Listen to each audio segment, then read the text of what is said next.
Hey! Tambala na! At eto na sila, ang nag-iisang masugid na tagahanga ni Nicole Yala. Chris Chuper! Kasama ang nag-iisang die-hard fan ni Chris Chuper, Nicole Yala! Mula sa Mahiwagang Burnay, ang kwento.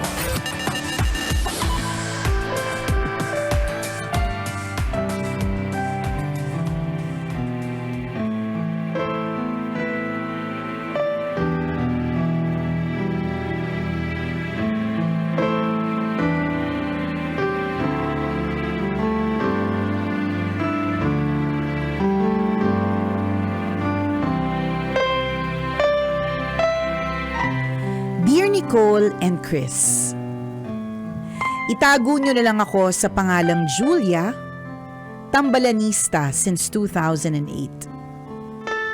High school pa lang pangarap ko nang maging part ng show ninyo.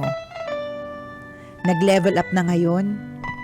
Gusto ko nang mapakinggan ang story ko sa Spotify. Kaya naman nag-email ako na maraming beses sa Mahiwagang Burnay at pinadala itong kwento ko sa lahat ng social media apps na konektado sa tambalan. Sana mapansin. Nananahimik ako nang marinig ko yung "Wala na ba talaga" na kinanta ni Clarice. Akala ko gumaling na ang sugat ko sa puso, pero dahil sa kantang ito, nakutkot ulit. May mga alaala pala na akala ko nabaon na sa limot, pero nahalungkat dahil lang sa ma-emote na kanta.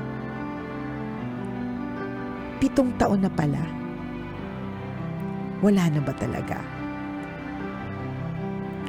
Classmate at kaibigan ko si Josh nung high school. May kanta ba tayong ganun? Wala na ba talaga, partner? Para umiyak lalo si Julia. Paiyakin natin. Paiyakin natin si Julia. Ano, sulat-sulat ka? Hindi ka handa? Ayan, wali dyan. Oh, bigyan mo nga kami, Clarice, ng kanta mo. Oo nga. Anyways. Wala na ba talaga? Classmate at kaibigan ko si Josh nung high school. I admire him kasi napakabuti niyang anak, kapatid at kaibigan. Nakita ko na kahit mga bata pa lang kami, pursigido na siya sa buhay and he will be successful someday. Ganoon kalaki ang tiwala at bilib ko sa kanya. We still kept in touch after high school. I was still rooting for him. Gusto kong matupad ang mga pangarap niya sa buhay. Nung nalaman ko na may summer job siya, gusto ko siyang dalhan ng pagkain. Amaze na amaze kasi ko sa kasipagan niya. Sigurado akong pagod kaya ayoko magutom siya. 3rd year college kami nang sabihin niya sa akin na nakapasa siya sa military school. Isa sa mga pangarap niya yon, kaya natuwa naman ako for him.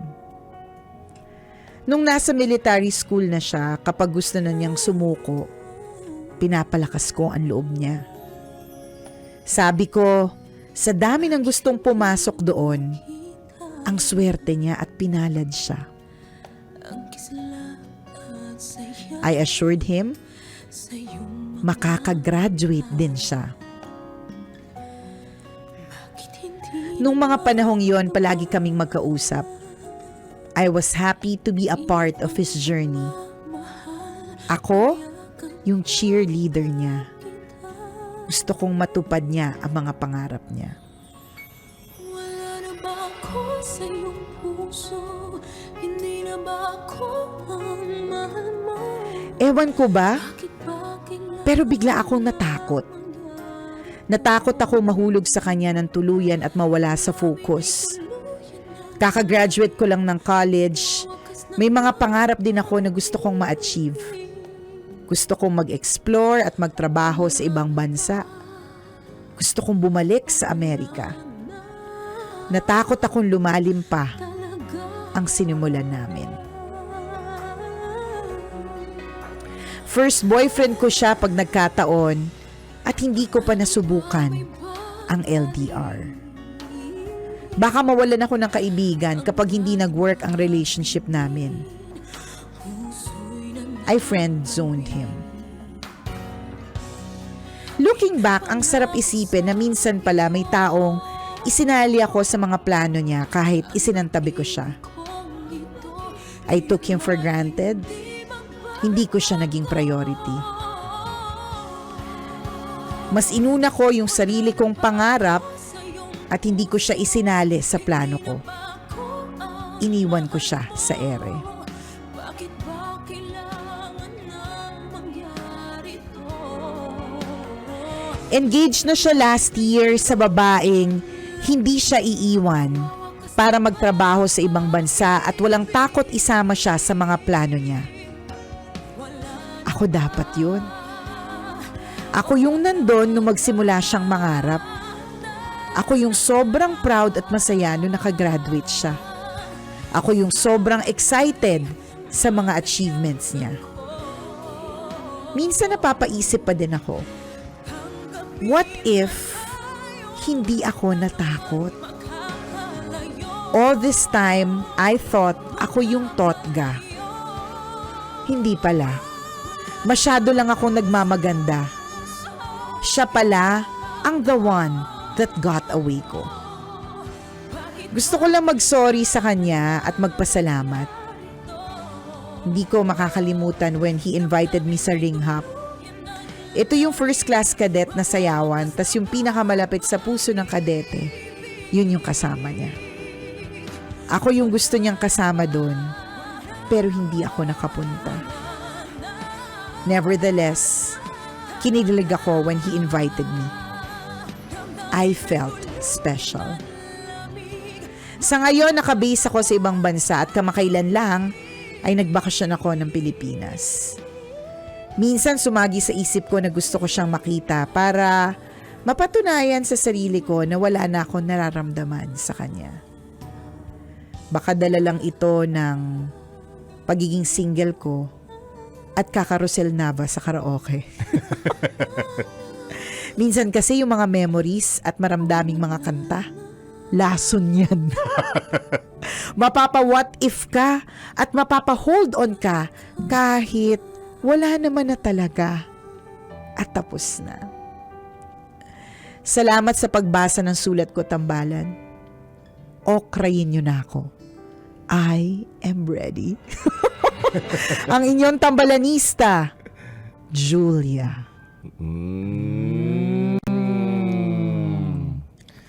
Ay, Kasi, Julia. Yan, nako. Okay. Paano ka ba namin uokrayin? Masakit pa para sa'yo, di ba? Sino yung Rosel Nava ba yan? Yung Rosel Nava naman. Alam mo, to. mga Rosel Nava talaga eh. Talaga yung mga... Nakaka-emote, no? Nakaka-emote lahat eh. talaga, tago sa puso. Si Rosel Nava, nung magkasunod kami ng kasal niyan eh. So, isa lang yung stylist namin, tapos isa lang yung coordinator namin. So, minsan nakikita kami kapag ka-meetings, kasi magkasunod yung wedding namin, ganyan. Hindi talaga, nahiya talaga magpa-picture, pero gusto ko talaga sabihin sa kanya, Rosel Nava, parte ka ng baka, ko. ng moving on years and yung Meron pang isa, partner, yung mas Sige, yung biret. Oo, yung biret. Doon tayo, bumiret tayo. Charot. Pero paiyakin Gusto mong natin, kumanta, paiyakin natin si Julia. Ayan. Ang eksena mo dito, Julia, parang paano ka ba namin okrayin? Wala ako sa mood ng okray eh. Wala ako sa mood ng okray Correct namin kumanta ngayon. Okay na lang tayo.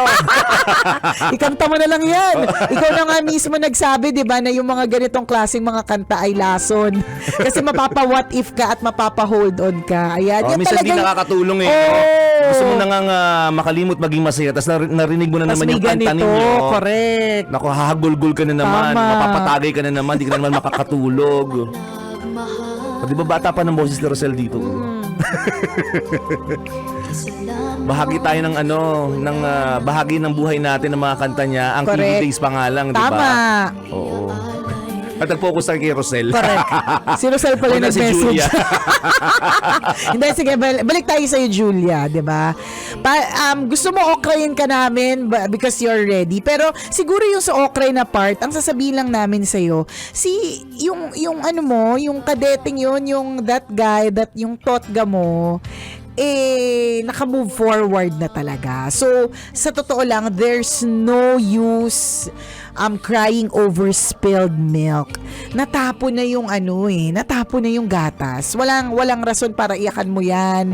O, iyakan mo, pero hindi ba dapat pagkatapos mag-move forward ka na, tapos kakanta ka ng ganito? Mahal kita. Video ka na! Hindi pinapansin ang damdamin ko. Di mo ako mahal. Ito pa rin ako nagmamahal. O diba lalo ka namin pinapaiyak? Pag kinakanta, lagi yung kasama sa playlist ko sa Spotify, partner. Pag nag-road trip kami. At pag kinakanta ko yan, feeling ko abot ko yung... Sige nga, sabayan mo. Huwag mong isipin na rin nakikinig kami. Huwag na. Kunyari, ikaw lang mag-isa. Masisira ang araw nyo, guys. Ayoko manira ng araw today. Pinapakinggan ko lang ang layo eh. Oo, ang layo Ang layo talaga. ng Pero di ba, timbre. pag sinabayan mo, parang feeling mo kaya mong sabayan, pero hindi talaga. Anyways, sa totoo lang, wala nang rason para paulit-ulit na kung babalikan mo man, Julia, balikan mo na lang for the happiness. Balikan mo na lang na natuwa ka, pinagdaanan mo. Kasi nag-asawa na eh. Yes. Tama ba? Nag-asawa na o engaged? May basta may sarili na. Tapos wag mo nang isipin yung kitain pa siya para malaman kung may nararamdaman ka pa. Kasi obviously, Julia, may nararamdaman ka pa. Mahirap Si kasi. Julia, ano Ito eh? si Julia, sutil ka din eh. Baka mamaya mo niyan eh. Makipagkita ka, tapos makita ka din nung pag nakita kayo. Naku, baka makasira pa kayo ng relasyon. Kasi syempre, may isip. Tatanungin babae, anong dahilan? Bakit kayo magkikita? Oh, 'di ba? Oo. Makakasira talaga. Tsaka kayong dalawa baka ma-miss yung isa't isa. Tapos yung mga hindi nyo nagawa dati, gawin nyo na. So wag na. Ako para sa akin, wag ka nang pumunta dun sa part na gusto mo makipagkita para malaman mo kung wala na ka na ba talaga nararamdaman. Kasi napaka-obvious, Julia. Wag mo kaming wag kaming lokohin. Lakasan mo, partner. Ay, isang bakit pa nga dyan? Kaya. Sisig po. Panging ice, ubus na ice namin. Ito pa rin ako nagmamahal. Tapat Kuya Marlboro Lights po. kita. Ay, nako. Wala eh. Tapos na. Alam mo, natatandaan ko to si Julia kasi talagang totoo, partner. Message to sa lahat ng social media accounts na meron talaga tayo. Para lang mapansin. Oo, para Oo. lang mapansin. At yun, sabi ko dun sa writer, pansin mo nga to. Oo. Miss Jane, pansin mo nga to. Hindi ko kasi binabasa. Kapag kami nag-send po sa akin ng storya, hindi ko po siya binabasa para mabasa ko po siya ng live sa tambalan. Ayoko pong magka-idea. Para eh. surprise. Para surprise. Oh, So, para diba? raw yung reaction Reaction namin namin. pag binasa on air. Diba? Itong kwento ni Julia, walang halos pareho nung kwento natin kahapon na a story of moving forward and accepting na the loss situations. of somebody, diba? Yes. So, ito yung sinasabi natin, no? Ulit-ulitin lang natin. Hindi madaling gawin, madali lang sabihin. Pero kagaya ng mga taong dumaan sa ganyang klase ng eksena, yung letting go, 'di ba? Pagdadaanan mo lang din 'yan. Pero tulungan mo din kasi yung sarili mo na mas mapabilis yung pinagdadaanan mong lungkot ngayon. 'Di ba? Unang-una, tanggapin mo na. 'Di ba? Wala na kayo. Meron lang sariling karelasyon, yung anong pangalan? Basta yung kadete. si Henry. Sino si Henry? Si Josh. Meron na siyang sariling karelasyon. Huwag ka nang umeksena pa. Tsaka ito talaga, girl, yung consequences of our actions eh, Oo. 'di ba? Ito yung consequences of our decisions. So, nagdesisyon ka noon na magmaganda, nagdesisyon ka noon na this is a consequence of your decision, 'di ba? And it doesn't mean that it's the end of it all. Na ending na ng love life mo, wala ka nang magiging love life. Hindi. Ito ay learning. Na next time, kung hindi ka masyado maganda, wag magmaganda. Huwag mag-inarte. Huwag mag-inarte. Diba? Sige Nandyan lang na ng yung, sige. andyan na, tapos hindi pa tinuka, di ba? Andyan na, nagpapatuka na, hindi pa tinuka. Huwag magmaganda kung hindi naman maganda. Hindi, tsaka yung, I guess, yung learning mo dito, it should be, natanggapin that yung loving is also involving risks. May risk talaga yan. Yung pagmamahal ay may risk. May risk na masaktan, may risk na maiwan, ganon. Yes. Pero, meron din namang happiness eh. Kaya mo nga i-risk, di ba? Kasi gusto mo rin naman na parang pag nanegosyo, i-risk mo yung mag-risk ka ng pera. Di ba? Bakit? Kasi gusto mo na lumago, kumita, di ba? Pero may risk. Pwedeng hindi lumago. Pero at least sinubukan mo. So yun yung dapat na doon na lang tayo sa learning part. Kasi yung Wala itong na looking magagawa. back, Nangyari tapos na. pagkanta ng mga Rosel Navajis, mga Clarice na mga kanta, ano yan pangnamnam ng videoke. Pero dapat tulungan mo rin yung sarili mo, girl. Totoo yun. Agree ako sa sinabi mo, partner. Yung lesson na lang ito para sa mga nakikinig sa atin ngayon na ang nangyari kasi kay Julia, nanguna kasi sa kanya yung takot. Kaya correct. hindi siya pumasok sa relasyong gusto niya. 'Di ba? Kung tutuusin, wala namang hadlang dito. Perfect nga kayo kung tutuusin. Ayun na naman, makakaramdam ka na naman ng panghihinayang. 'Di ba? Gusto niyo ang isa't isa. Nag-e-enjoy kayo sa Tsaka yung sa company partner, ng totoo bawat yan yung, isa. ikaw yung in-invite sa ring hop. Diba? Ikaw talaga yung special eh. Tanda ko yung mga ring hop na yan Oo, eh. pero dahil pinangunahan ka ng takot, nawala ang mga bagay na ito. And it applies to everything in life. Yes, applicable ito sa napakaraming aspeto ng buhay natin, sa pag-apply ng trabaho, sa pagdedesisyon, hindi lamang sa pag-ibig. Diba kung pangungunahan talaga tayo ng takot, minsan pag nalaman natin wala naman pala dapat katakutan, saka mo mararamdaman ng panghihinayang. Life is all about taking risk, diba? Take it or leave it, all or nothing. Correct. So, in this case, kung ikaw magde-decide ka ngayong araw na ito, pag tinuloy ko ba ang bagay na ito, makikinabang ba ako? O pangungunahan ako ng takot? Kung makikinabang ka, then go for it. Correct. Diba, forget about the fear.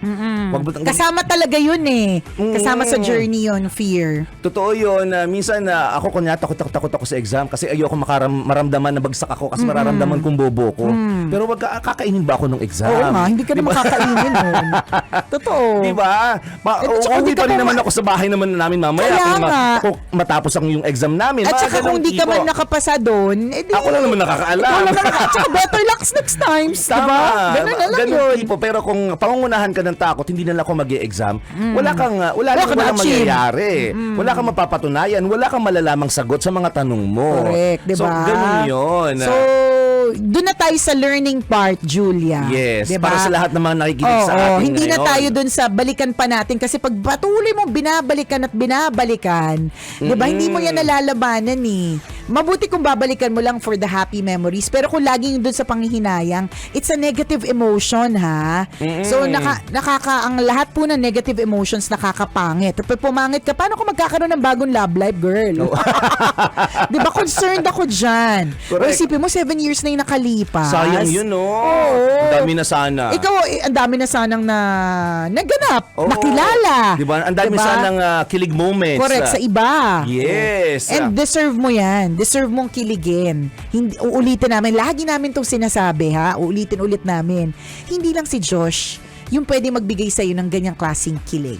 Yes. For all you know, 'di ba? Meron pa palang mas bongga sa kanya. At actually, yung taong 'yan nasa palipaligid mo lang, hindi na maka-entra kasi panay Josh ka. Yes. 'Di ba? Josh ko naman. Josh ko naman, Julia. Diba, halimbawa na lang Ang laki din. ng difference ng 7 years sa skin, ha? Oo, pag tinignan natin part ng photos natin ng 20 7 years ago. Oh, 7 years ago, 'di ba? To our skin type ngayon, 'di ba? kaya, ang dumi-dumi dati. Ang laki-laki ng difference. So, ang daming difference na mangyayari. So, yung 7 taon, di ba? O wag na rin tayo mag-dwell dun sa 7 taon na nakalipas na nanghihinayang ka. Dito na lang tayo moving forward sa mga susunod na mga taon, di ba? kung pinili mo dati yung sarili mo, piliin mo ulit yung sarili mo. Yung pinili mo Tama. dati yung sarili mo na nagkamali ka, okay na yun, tapos na yun eh. Wala tayong magagawa, tapos na siya eh. Ngayon buuin mo ulit ang sarili mo. Kaya yan. At sabihin mo, ready na ako magmahal ulit. Yan, hindi yung ready na po akong okrayin. Ready na ako magmahal ulit. Ready na po akong tumanggap ng panibagong pag-ibig o ng panibagong lalaki sa buhay ko. Ayan, date na, Ganon. landi-landi na girl. Go, go, go. Maganda yan. Naalala ko, applicable din tong agad tong klase ng lesson na makukuha natin sa kwento ni Julia. Halimbawa, sa mga mag-a-apply ng trabaho ngayon, 'di ba? Minsan lagi tayong lagi tayong pinangungunahan ng takot. 'Di ba? Wag na lang kaya ako mag-apply kasi baka bumagsak ako sa interview, baka hindi ako qualified sa posisyon na a-applyan ko. Kung pangungunahan ka ng takot, wala ka talagang magiging trabaho. Kapag nag-a-apply ng trabaho, ang risk niya, talaga minsan ma-reject ka. Correct. Maramdaman mo na hindi ka talaga fit doon sa posisyon na ina-applyan mo. Pero yun talaga yun, it's all part of the game. Yes. Ang importante It's called living. Yes, natututo ka doon sa mga ginagawa mo kahit nagkakamali ka, kahit nare-reject ka. So yun. Huwag kang pangunahan ng takot. Gawin mo Kaya lang mo yung bagay yan. na gusto mo. Go! Sa ibig, sa trabaho, Yes. career, kung ano man ang goal mo sa buhay. Move forward po tayo. Yes. Little steps, 'di ba? At least alam mo kahit papaano may pag-usad. Yes. Salamat Julia, and I hope you get to watch this Facebook live session natin. Pwede naman ma-replay anytime, pwede mo ito ulit balik-balikan. And salamat for sharing your story with us. At kung ikaw ay meron ka ring kwento na gusto mong i-share sa amin, pwede mo kaming i-email. Send your stories at Mahiwagang Burnay Story at gmail.com. Mali makwento mo na ang ating pag-uusapan sa mga susunod na araw, kaya send mo na yan, Kabisyo. Ayan, at syempre partner, i-announce na lang din natin na pwede na at this point partner. Oy, mamigay na tayo, ituloy-tuloy na natin yung good vibes, ituloy-tuloy na natin ang feel good because at this point, ito na ang oras para sa ating Fanscan! Gusto mo ba ng 500 pesos, Kabisyo? Yes! O 500 piso, ha? May mga meron ng may mga nabigyan ng calendar ng Love Radio. Yes. Meron na pong nabigyan ng sticker ng Love Radio. So kung kung ikaw ay wala pa? nakatutok, kung ikaw ay nakatutok, ayan, i-scan mo na ngayon. Pero kung wala pa at nakatutok ka dito sa ating Facebook Live, i-flash na natin na now na ang ating QR code. Ayan, pag lumabas yung QR code, ihandangin yung mga cellphone, i-open yung camera, tapos sagutin ang mga katanungan. Ayan. Ang katanong natin for today, bakit hindi pa nakaka-move on si Julie? Ay, si Julia. Ayan. Letter A, malaki kasi si Kuya. pangalawa, hindi kasi kinaya. That's Pangatlo, napagod sila.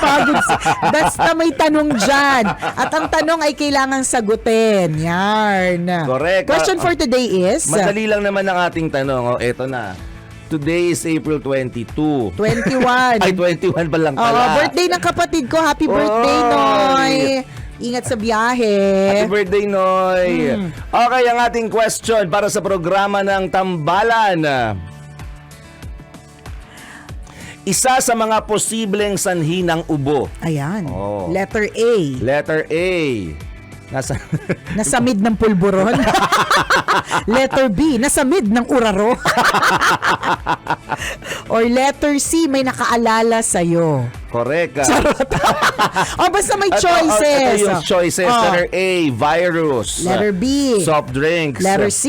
Pulburon. Yan. Ano ang sanhi ng ubo? Yan. Kaya naman kung ikaw interesadong manalo ng 500 pesos, join ka na po sa ating Fanscan. At mamaya bago matapos ang programa ng Tambalan, babanggitin namin kung sino yung tatanggap ng 500 piso. Correct! Maraming salamat sa pagtutok sa amin ngayong oras na ito. Muli ako po si Nicole Yala.